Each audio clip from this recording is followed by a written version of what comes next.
Informasi selanjutnya, pemirsa pasca ditetapkan sebagai tersangka kasus dugaan korupsi pengelolaan dana bantuan keuangan khusus BKK, Aci-Aci dan sesajen. Penyidik Kejari Denpasar batal memeriksa Kepala Dinas Kebudayaan Kota Denpasar. Hal ini karena tersangka meminta penundaan pemeriksaan dengan alasan belum menunjuk pengacara. Penyidik menjadwalkan ulang pemeriksaan pada Senin pekan depan.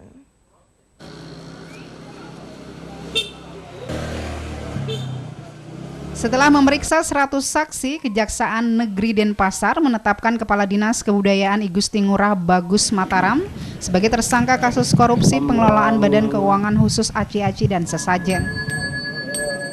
Dan Senin kemarin, penyidik Kejari Denpasar berencana memeriksa Bagus Mataram sebagai tersangka. Namun hal ini batal dilakukan karena tersangka belum menunjuk pengacara. Modus yang dilakukan tersangka yakni dengan mengalihkan kegiatan barang dan jasa menjadi penyerahan uang disertai pemotongan bagi fee rekanan. Sebagai pejabat pembuat komitmen atau PPK, Bagus Mataram tidak membuat rencana umum pengadaan, melainkan memecah kegiatan dengan melakukan penunjukan langsung. Dengan kata lain, tersangka membuat dokumen pengadaan fiktif. Akibatnya, negara dirugikan lebih dari 1 miliar rupiah. Kegiatan ini anggaran 2019 dan 2020, 2019-2020 dengan anggaran kegiatan sekitar 10 miliar 40 juta. Kerugian keuangan negara sekitar 1 miliar 40 juta. Sementara pasca ditetapkan sebagai tersangka, pemerintah Kota Denpasar langsung memberhentikan sementara Kepala Dinas Kebudayaan sebagai ASN.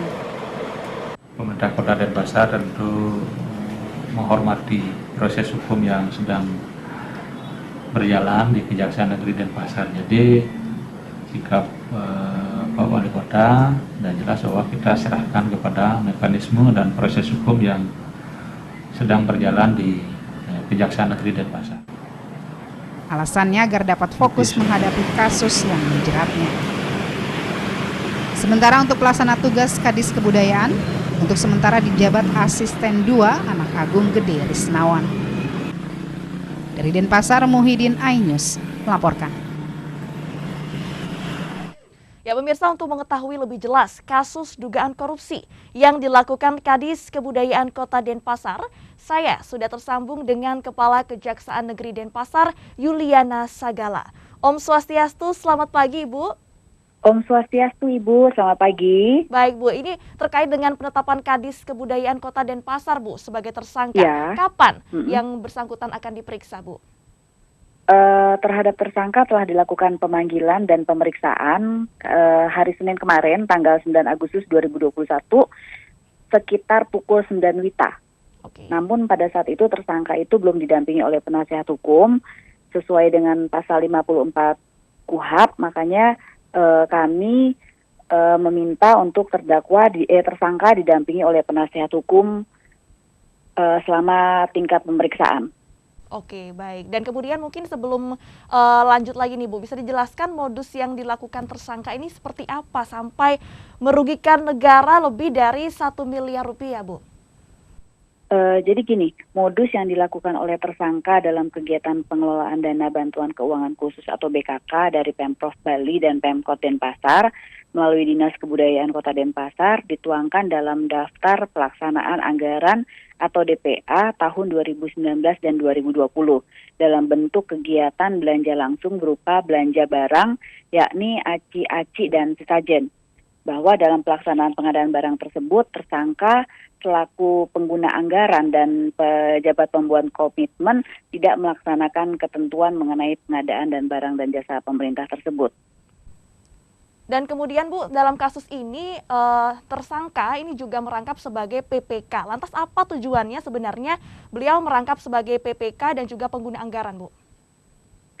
Jadi terkait hal tersebut sesuai dengan keterangan tersangka ketika diperiksa sebagai saksi menerangkan bahwa pada Dinas Kebudayaan tidak ada pegawai yang memiliki sertifikasi pengadaan barang dan jasa.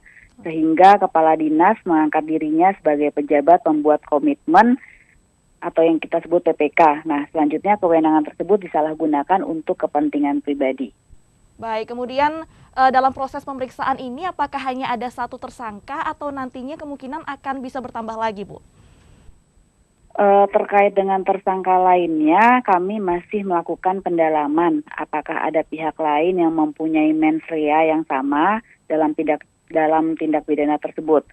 Nah, sampai dengan saat ini alat bukti yang kami atau penyidik miliki baru mengarah kepada satu orang tersangka, yakni pengguna anggaran sekaligus PPK.